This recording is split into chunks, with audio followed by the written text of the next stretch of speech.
લ્યો તો બા, આ પેપર ઉપર સહી કરજો તો. પણ બેટા આ કાગળ હેના છે એ તો મને કે.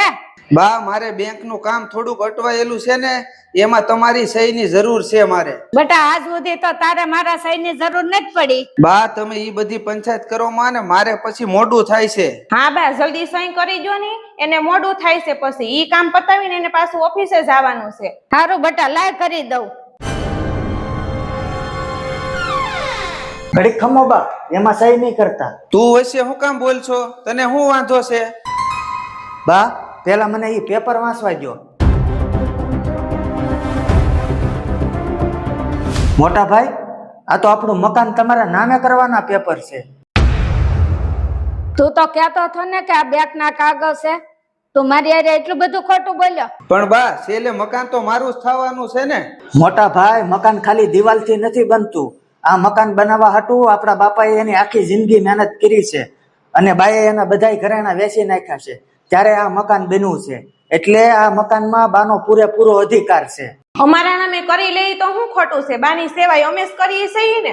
ભાભી, સેવાનો હિસાબ ક્યારેય મિલકતથી નથી થતો.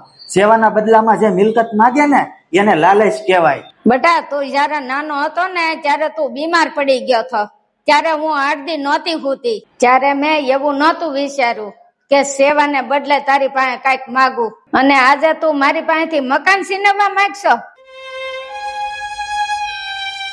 બા, મને માફ કરી દેજો. હું પૈસાની લાલચમાં આંધળો થઈ ગયો હતો. બા, મારી પણ બહુ મોટી ભૂલ છે.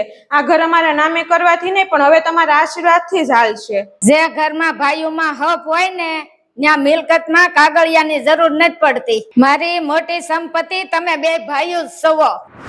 ભાઈ, આજ પછી ક્યારે આપણા સંબંધની વચ્ચે મિલકત નહીં આવે.